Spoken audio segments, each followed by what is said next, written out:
identify as libertarian, and that's not a get out of jail free card or anything like that, but it's like,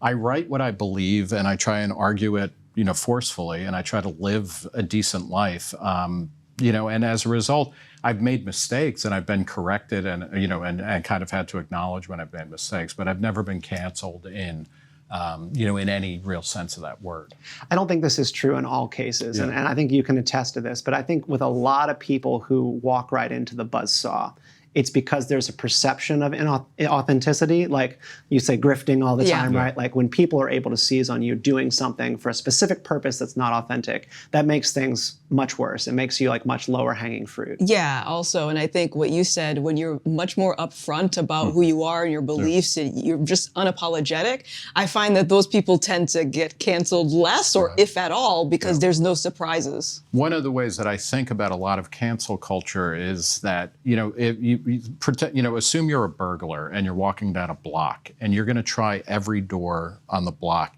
And if the door is open, you're going to go in. If it's locked, you'll go on to the next house. And I think with cancellation, a lot of the times the people who get canceled, and some people get canceled completely wrongly and things like that, but others kind of invite it because they're inauthentic or they don't really know what they're talking about, but then they'll make a stand and then they,